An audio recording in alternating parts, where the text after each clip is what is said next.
As most of you know, my friend and co-founder of the Age of Eliyah website, Dean Hutchins, sleeps until the great day of Messiah, our coming King, and the resurrection of the saints. This very last video offered by Age of Eliyah is dedicated to the memory of my friend, Dean.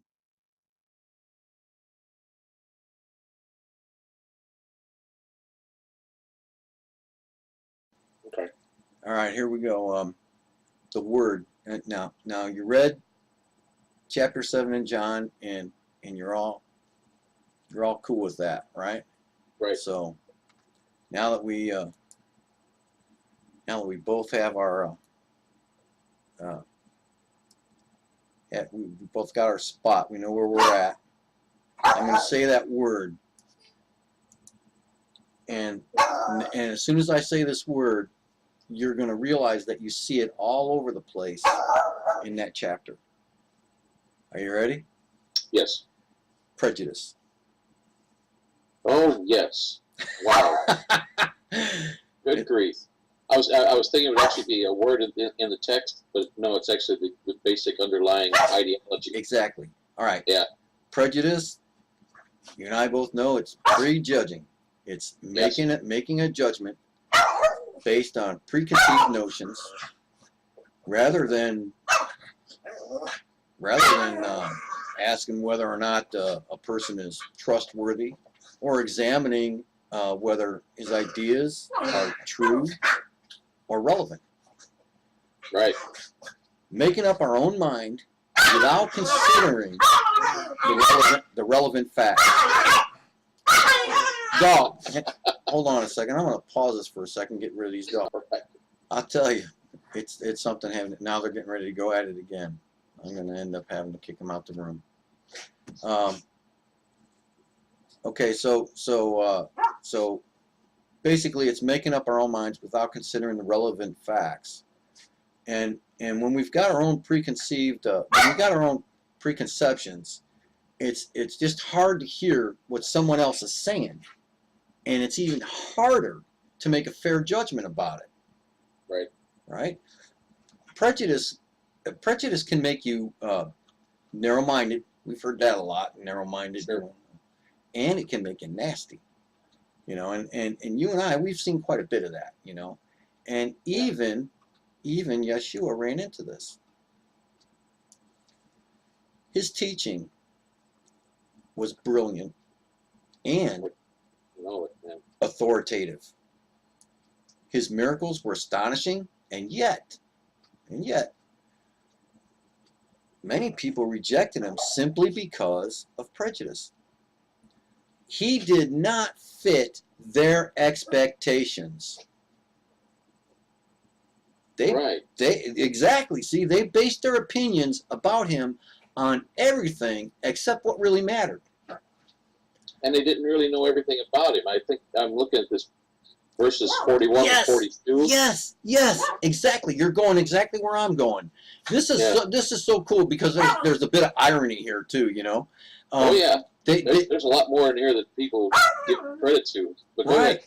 So some people thought that if he were for real, he would be seeking more publicity. Look at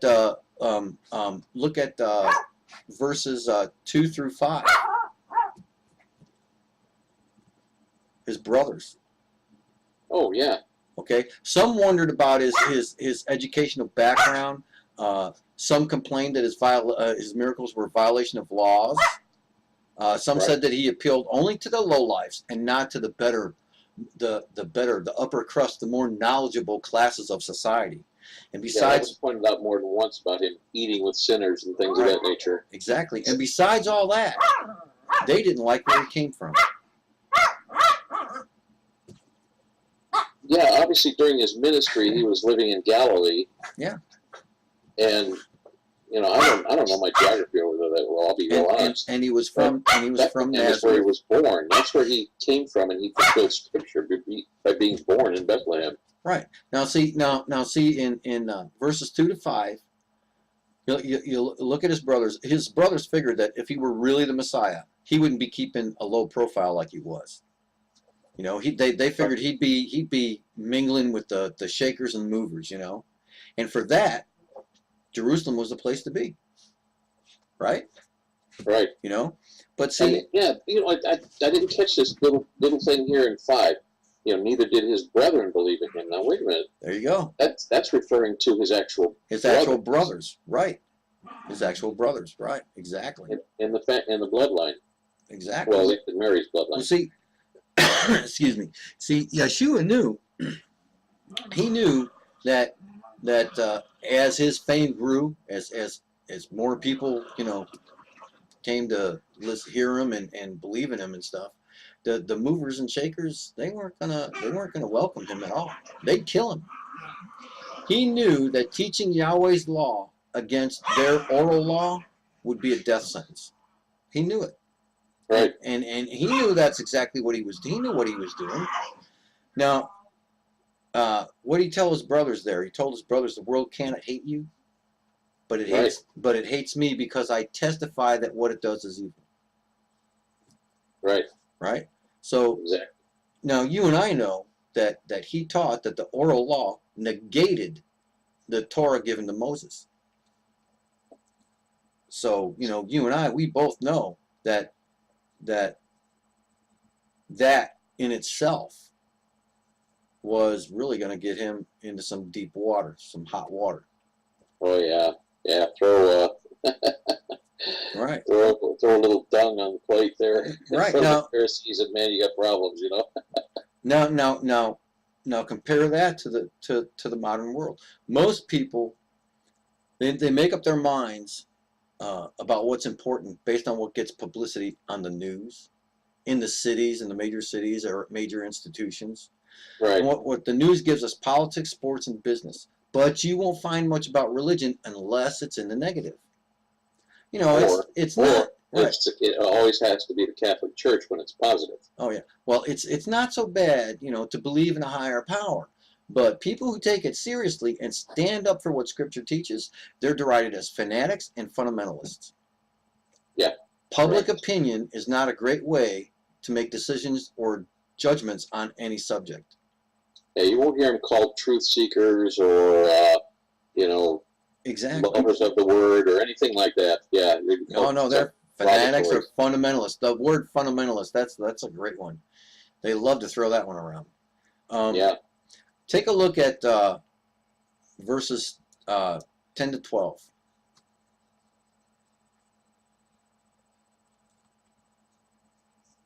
Yeah. Those people had all sorts of opinions based on what they heard, not what they knew. Right.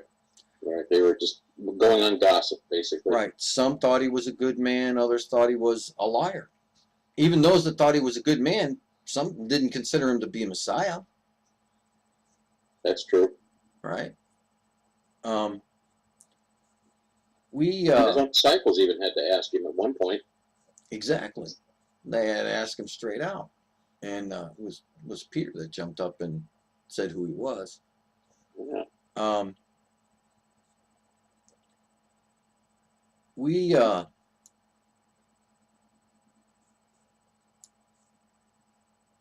You know, there are a lot of opinions on a lot of different things, a lot of issues, especially in Scripture, and we can't base our beliefs on opinions, only facts. Note that verse 13, it says that no one would say anything publicly about him. Right? They were afraid. Jews. They were afraid of what the powers that be might do. Right. Or what their friends and family might think. That old peer pressure playing its role. They would rather play it safe.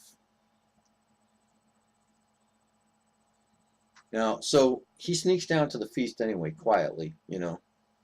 And, and then he starts teaching in the temple.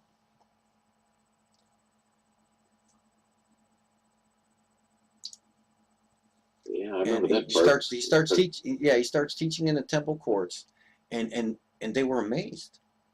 They wanted to know how he came by such knowledge.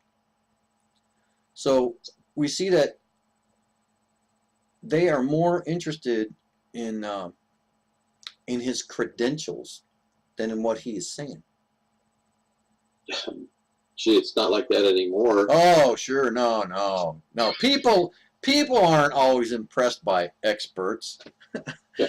Go to college so you can get a great job, right? And then you can work the window next to the other person at McDonald's. You and I have been around a block or two, a time or two, and we know they're always impressed by the experts, and then they will swallow almost anything that comes from someone with a slew of alphabets behind their name, especially if it's backed up by a flurry of footnotes and so-called research studies.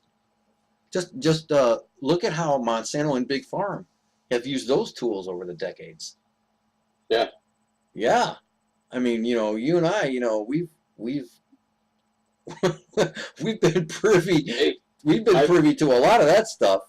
I've actually been on the end where you got people looking up to you and kind of clamoring around you because, when I was a paramedic, my certifications, if we go somewhere, I'd have to list them, Right, exactly. And it's a bunch of letters, like PALS and this, that, and the other, BTLS and la, la, la, Right. all these various things. And someone would go, wow. And then they go, where do you work? In a really busy place, and it's like, oh, no kidding, and so they start clamoring around. I go, wait a second. First of all, I'm just a guy like you guys. I just happen to have a crazy job. Yeah. Exactly. Now, see, here's the difference between you and Yeshua in that situation. Okay.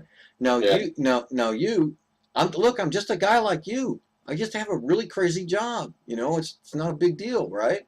Yeah. Well, look at how he responded to him. He said, "This isn't my teaching." Yeah. Here's where it gets a little interesting. Really? Yeah, I like the part. If anyone chooses to do Yah's will, he will find out whether my teaching comes from Yah or whether I speak on my own. Now you see that? The key to knowing if his teaching is true is choosing to do Yahweh's will. Right. So what he's saying is that if you're seeking divine truth, then obedience is more important than scholarship. If you don't love Yah or want to obey him, then all the education in the world won't help you understand the truth. That is so true. Yeah, these people were using their own expertise to promote their own fantasies as truth. Right. It took me a long time to come up with that sentence too. Working on that one all day, huh? All day. You know that that anthropologist Margaret Mead? Remember her? Yeah, she was from back in the 60s and 70s, isn't she? Yeah. Now she was famous for her studies of sexual behavior in Samoa. Her claim was that the Samoans enjoyed free and promiscuous sex without any guilt, and that they lived happily in a society that was almost a paradise. Right. Yeah. Yeah. Her research helped give scientific respectability to the sexual revolution of the 60s. Yeah, her and the Ginsburgs. Yep. But later, researchers discovered that Samoan life wasn't nearly so wonderful or as problem-free as she described it. But her research was so positive only because she herself was a promiscuous bisexual. She saw what she wanted to see. And the people that the word I'm looking for is embraced. The people that embraced her research heard what they wanted to hear. Yeah. They chose to ignore Yahweh's will and embrace some pseudo scholarship that supported what they had already decided to do anyway. Yeah. They already there's your sheep's clothing. You know, you stop and think about it. What do diplomas come on? Yeah, sheepskin. Exactly. Yeah, there's your wolves in sheep's clothing. One of the many types. Yeah, they already decided what was right because that's what they want to do. So all they needed was some sort of an excuse that appeared to have some legitimacy. There you go. That's it. There you go. Now the church has done the same thing. They've changed their theology to match the lowest common denominator. If people don't seek forgiveness or trust that Yeshua was who he claimed to be, no problem. The church suddenly discovers that there are many roads that lead to Yahweh. That hell isn't real anyway. Yeah, there you go. That too, yeah. Right. So when people believe that marriage isn't the only right context for sex, no big deal. Just appoint a committee full of PhDs and experts to discover that anything goes, as long as we're nice and caring about it. We have to love our neighbor as ourselves. That's right. So first, we accept the behavior, then we use some pseudo-scholarship to rationalize it. Exactly. And when you mentioned about being, a common thing today in the church, look at verse 19. Did not Moses give you the law, and yet none of you keepeth the law? Now, this is while he's still alive on earth that he asks this question. Yeah. And what do they do today? None of them keep the law. So he's wondering why they go about to kill him. Exactly. And they said, because you have a devil. Well, isn't that kind of what they say about us? Exactly. We've fallen from grace. We belong to a cult. All that stuff. And they say the same thing about him. Yes. Now, no Christian is going to argue with you that Yeshua didn't keep the law. They're not going to say he didn't keep the law. They can't. Because if he didn't keep the law, he wasn't Messiah. And their faith is in vain. Right. But yet if we try to keep the law, we're fallen from grace and all this other stuff. Or like that fellow made the remark to me, have fun running for your life in the rest of your days or whatever. Running for your life from the man of sin or whatever, from the Antichrist. Yeah, and it's like, this is a guy who believed in eternal security, and now all of a sudden, because I'm not in his building with him anymore, exactly, I've lost my eternal security. Now that makes sense. Yeah. Yeah. I know. It's amazing how many contradictions we come up against all the time. And these people don't even realize they're contradicting themselves. It's just totally amazing. Now when he said, if anyone chooses to do Yah's wills, what he's really saying is that the mind follows the will. So the heart makes its decision and the head follows. Yeah. Right? So if Yahweh and his will are your highest priority, then Yeshua and his teachings will make sense, just as the teachings of the apostles will make sense. But if you choose to do your own thing, your mind will constantly be working to prove that it doesn't make sense to follow Yeshua or even believe the scriptures. Yeah.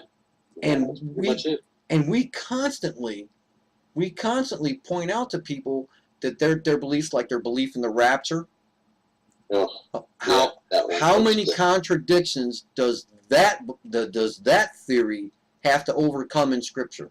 Just in Scripture. Oh, wow. I mean, I don't know exactly, but it's many. There's a lot of them that it has to and it can't. Okay? So people that believe in the rapture are actually denying the truth of Scripture. And they don't even realize it. Yes, they are. Following Yahweh it's a way of life. It's not a theory. It's a way of life. You and I we're used to listening to a preacher, take verses out of a Bible and give us how this applies to today and our lives and blah, blah, blah, and blah, blah, blah. You know, Yeah, been there, done that. I mean, all this theoretical garbage, you know, as long as it tugs on the heartstrings, as long as it's tickling their ears, that's fine. He's done his job. He's put money in the plate. He's, you know, got his week's pay. He's happy, right? Yeah. But look how many have decided on that wider road instead of the narrow path. I mean, it's just amazing. There are 2.8 billion Christians on this earth. And look how very few of them, a couple 100,000, have decided that keeping Torah is exactly what the scriptures tell us. It's exactly what Yeshua's told us. It's exactly what Paul and Peter and James were teaching. Right. I mean, the number one commandment is to love Yah, and that was exactly what Yeshua said. That, you know, if you love the Father, then, you know, keep His commandments. Exactly. I mean, they go hand in hand. And I love pointing out that he said the two greatest commandments are to love Yahweh and to love your neighbor as yourself, right? Right. Okay, and all the rest of the commandments hang on those two. And people just don't seem to understand that what he's saying is by fulfilling any of the other commandments, you fulfill the first two. They don't seem to get that. And I don't understand. I don't understand why. I really don't. It's such an easy expression that he made there. I mean, that's wow. It's just awesome the way he put it.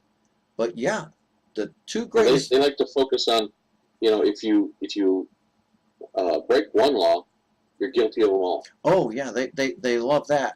But I got some news for them on that one too.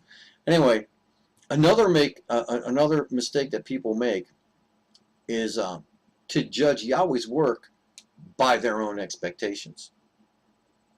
Okay, they judged Yeshua by their own expectations, right? Did they judge Yahweh's work by their own expectations? You remember how the Pharisees got ticked off because he healed that lame man on the Sabbath? Oh yes. Man, he did something that didn't fit into their schedule. Right. You know, that was work. Yeah. If they do things on the Sabbath that were good works. Exactly. But see, now they used circumcising a child on the Sabbath. Right. That has to be done if it's the 8th day. It has to be done. Now see, they used the most impressive demonstrations that he was, in fact, indeed, who he claimed to be, just as more excuse to criticize him.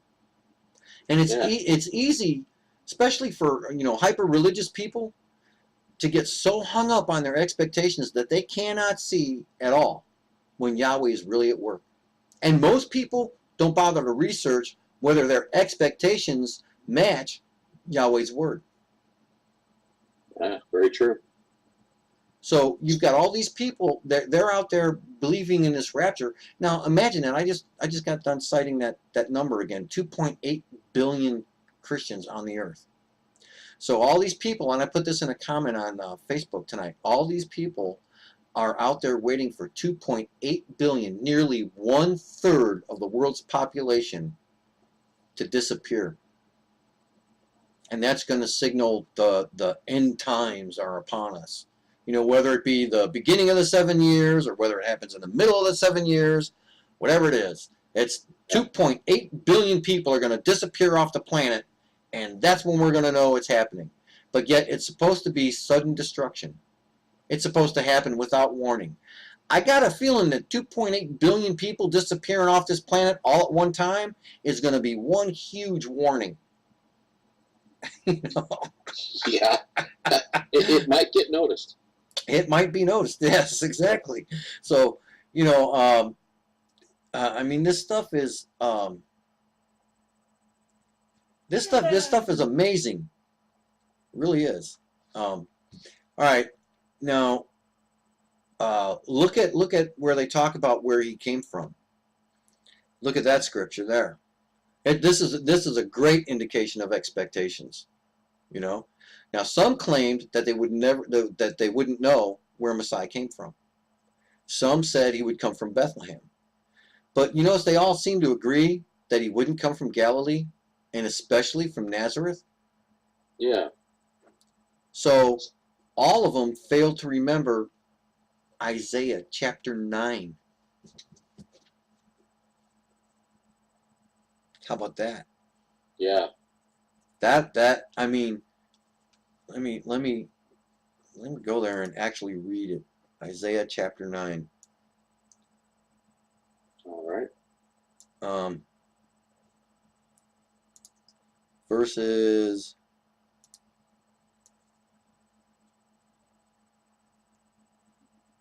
1 and 2.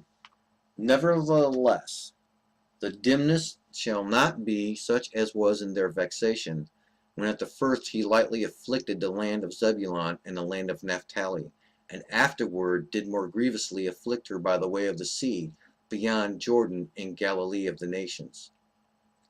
The people that walked in darkness have seen a great light. They that dwell in the land of the shadow of death, upon them hath the light shined. Look down at verse 6.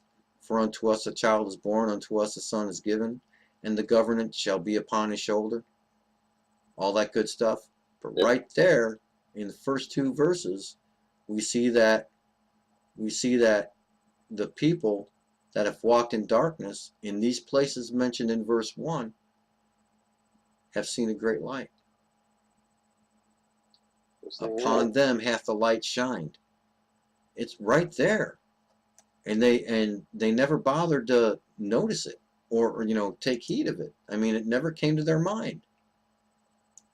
But they were so hung up on their favorite ideas, their favorite verses, that they ignored other passages and they missed the full picture. And their expectations couldn't make room for the man from Nazareth. And the irony of it is that he did come from Bethlehem, and he was called out of Egypt and so forth, So, right. So the topic of where he came from was actually one of the strongest proofs that he was Messiah. Exactly right. I love this part. I love this part of John 7 because of that right there. The one thing where they were doubting him on, and excusing him as, he's nobody. That one thing is one of the strongest proofs of who he was. So anyway, when we start making decisions based on our own limited knowledge of the Word, or when we don't see how scriptures that sound contradictory can possibly fit together, or when we can't see how it all applies to Yeshua or to keeping the law, does it mean that Yeshua isn't who he claimed to be, or that we shouldn't keep the commandments, or maybe that scripture isn't reliable? No, it just means that we don't know it all yet. Exactly. You remember they sent the guards to bring him in, and the guards couldn't do it. Right. They were just in awe of his teaching and the authority with which he did it. And Nicodemus, he said, does our law condemn anyone without first hearing him to find out what he's doing? Precisely. So if we make up our mind about something, if we want to make up our mind about something, we need to investigate it. We really need to study it thoroughly. And right. I've told you this before, that when I went after to find out what was really going on, the way I did it was to ask myself that question: why do I believe what I believe? And I didn't go out there to try to prove myself right. I actually went out there and tried to prove myself wrong. And yeah, that's when my walk changed. When I did basically the same thing. Exactly. My walk changed like you wouldn't believe, because I found that looking at things outside of my preconceived ideas, looking at them from basically from the opposite end, those ideas are garbage, you know? Yeah. Take your own ideas, call them garbage, and prove them wrong. And it's amazing what happens. It really is. Look at what the Pharisees said. They said that the lowlifes believe in him, and that upper crust, the elite, they don't. So that in itself proves that he's a phony.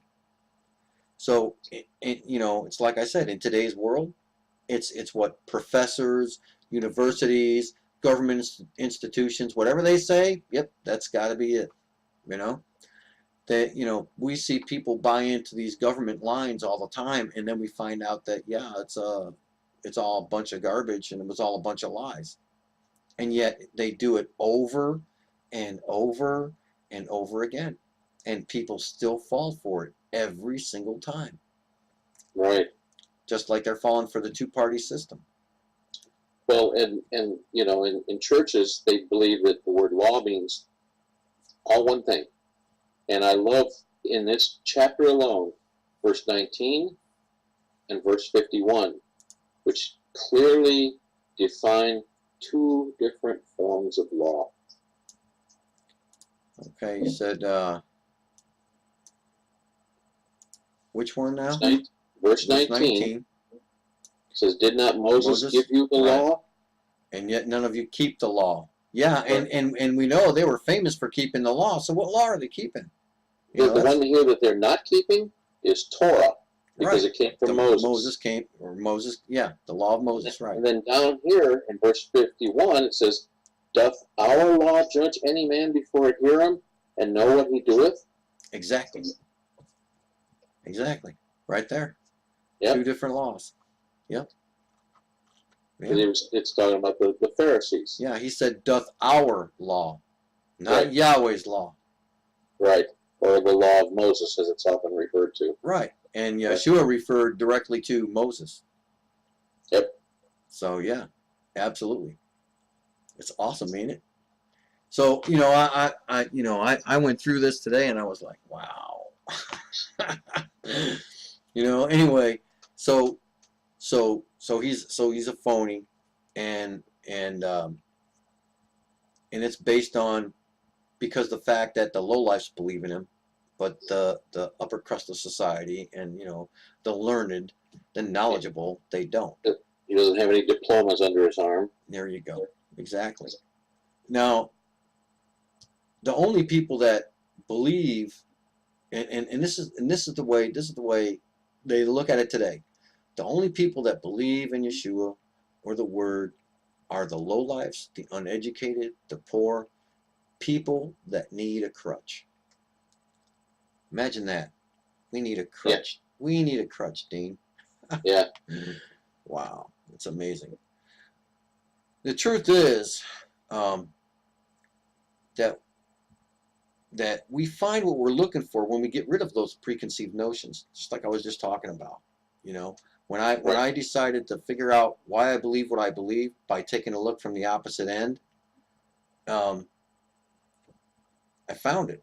I found all kinds of stuff that basically my belief kept changing and changing and changing, and I kept growing and growing and growing. I kept finding more truth, and when I let go of all the stuff that churchianity was teaching, wow, I mean, just a whole new door opened up to me. And in verses 37 and 38, he says, if anyone is thirsty, let him come to me and drink. Whoever believes in me, as the scripture has said, streams of living water will flow from within him. This is how we come to decisions. We thirst for Yahweh. We read and study his word without judging by appearances and prejudices. Right. And we find the living water of Yah's Spirit welling up inside of us. This Right. is this is this is how this is how I found the truth that I hold on to now. This is why I keep Sabbath. This is why I've been keeping Sabbath for decades now. You know, this is what changed my life. Getting rid of the preconceived notions, asking that simple question: why do I believe what I believe? And Yeah. moving on. And John chapter 7 was just such a great example of that. And when you know when I read those words, if anyone thirsts, let him come to me and drink. When I read that, coupled with earlier what he was saying about if anyone chooses to do Yahweh's will, Right. you know, when I put those two things together, I saw my past.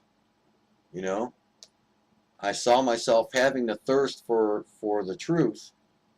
You know, and stepping out there because that's what I wanted. I was basically looking for what Yahweh's will was. Right. You know, and wanting to do His will. That's what it was that changed my entire life. You know, where did that spark come from? We've talked about this before, man. Oh That's yeah. what real That's that's what the beginning of grace. That's that's grace exactly itself. that's what real grace is. I mean, you know, people think that grace is, you know, free pass from sin, but grace is that divine influence in our life, and that's what that was. That was the divine influence in my life, leading me in a specific direction. You know, Yeah. and wow, I'm telling you, man, it's amazing how all these little tiny things when you're sitting back and reading the Word, all these little tiny things pop out and hit you. You know, and I would Yes. and reading John chapter 7 um, took me back to when I was like, you know, 10, 12, 14 years old. All these different incidents in my life where, you know, I was told something and I had I had a feeling about it. It's something that didn't seem right, you know, and I had questions. Right. That was the thirst. Yep. There That you was go. the thirst right there. And I realized when I walked into those words there, if anyone thirsts, that I've been thirsting all my life. And I look back on my life and I look at all the crap that I've done, and I realize even now that still, if it wasn't for that thirst, I wouldn't be where I am now in my walk. Right.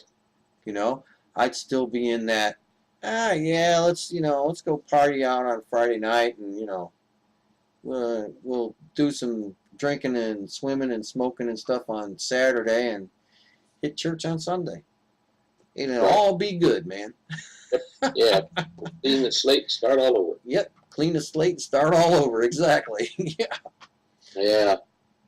Well, you know, you and I've seen this poster, and I was thinking about it today, and I got into writing a little bit, but the 1,050 commandments of the New Testament, which are built upon the 613 commandments from the Old Testament, which are built upon and are outlined in the 10 commandments, and stand upon the foundation of only two, and we talked about them just a few minutes ago. Right. Greatest you know, two. yeah, the two greatest, and that is to love Yahweh with all your heart, mind, and soul, and love thy neighbor as thyself. So I thought, well, there's got to be some sort of a connection here through all of this, if there's so many of them. So I said, 1,625 commandments or laws of which Paul spoke against, or said we are no longer underneath. Grace is defined as the divine influence upon the heart reflected in the life. Faith without works is dead. Yahweh's commandments are a divine influence on our heart. It just kind of hit me how that, and we've always talked about how law and grace are inseparable. Right. Exactly. There it is. Yeah. Just like that. And I thought of the verses that most people like to cling to prove Paul was telling them to give up, all that Old Testament junk. So I reworded it using the definitions, like you've done with other things. We've both done this. Right. Yep. So in other words, this divine influence gives us a free will choice to choose what we need to, on our own. We can obey him or we can disobey him. It's up to us. Right. Obedience is life eternal. Disobedience is death. It's that simple. Yeah. I'm just at a point now where I'm wondering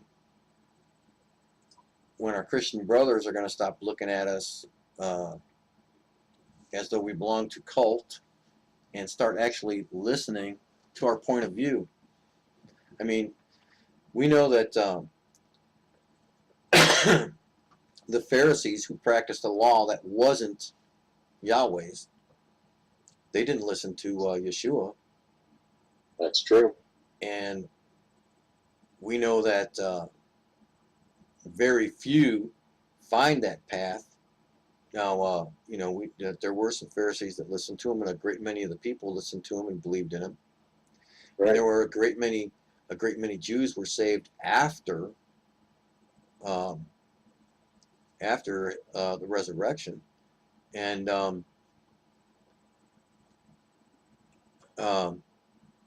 we know that very few Christians are going to find him too. And what are these 2.8 billion Christians on the planet going to do when this rapture never happens? Yeah, really. I mean, let's go back to what you were saying about the Pharisees and the people of the time. The other thing I don't even think about, because we're familiar with it, but we don't think to tell others, is that the Romans, the Holy Roman Empire, had a great deal of influence in the area at that same time. Right. And these are the guys who they wore those wonderful white cloaks with the big red cross on it, and wore those steel hats. Yep. Yeah. Exactly. Well, here's something a lot of people don't know, or they don't want to know, they don't want to realize it. Paul, remember Paul? He said he was a Pharisee of Pharisees, a Hebrew of Hebrews, and all that. Right. All right. He was from Cilicia. Right. Right. Now we know he was a Jew, so tribe of Benjamin. So he spoke Hebrew. Yes. Right. And Aramaic is very close to Hebrew, so we know he spoke Aramaic. It was one of the common languages of the area. I'll give you that. I believe firmly that the Hebrews spoke Hebrew. Okay. Yes. What Aramaic was not their everyday language, like they like to profess. Yeah, it's kind of more like a trade language, where they could talk to other nations. Right. But another thing is Greek was from Cilicia, so Greek knew. Paul was from Cilicia, so Paul knew Greek. Sure. And on top of that, Paul was a Roman soldier, a Roman citizen. So when he spoke to the Roman soldier, he probably spoke in Latin. Exactly. So there are 4 languages right there, or 5, that we know that he knew. So yeah, and being that he was a Roman citizen, he knew about their gods. Yes. Okay. So when he said, "I tried to the Greeks, I became a Greek. To the Gentiles, I became a Gentile. To the Jews, I became a Jew." I mean, he was talking to them. When he was speaking to them, he was speaking to them about the things they knew. Now, this is something that I'm looking into. So, I'll keep. That's an interesting thought. Yeah, because when you spoke, a minute ago, it was kind of like he was trying to be all things to all men. Exactly, exactly. And Yeah, like Bill Clinton, you know.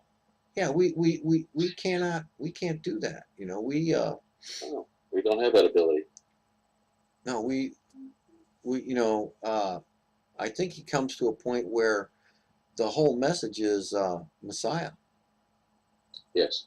You know, and that's the message alone. He was basically, I think Paul was trying too hard. He was really trying too hard. He was, you know, trying, once you get him in the door, then you can show him all the neat stuff.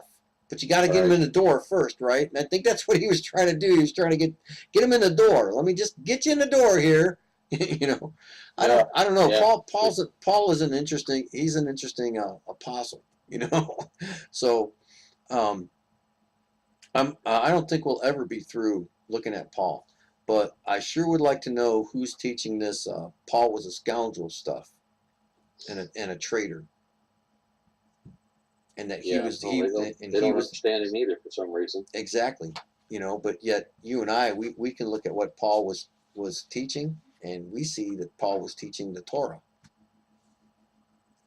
We see it, and I don't understand why other people don't see it. How can a man who teaches the Torah be a scoundrel? Exactly.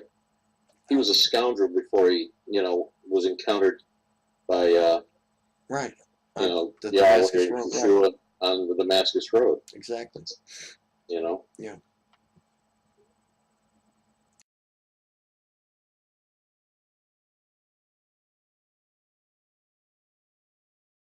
Four score and 7 years ago, I was a lot younger.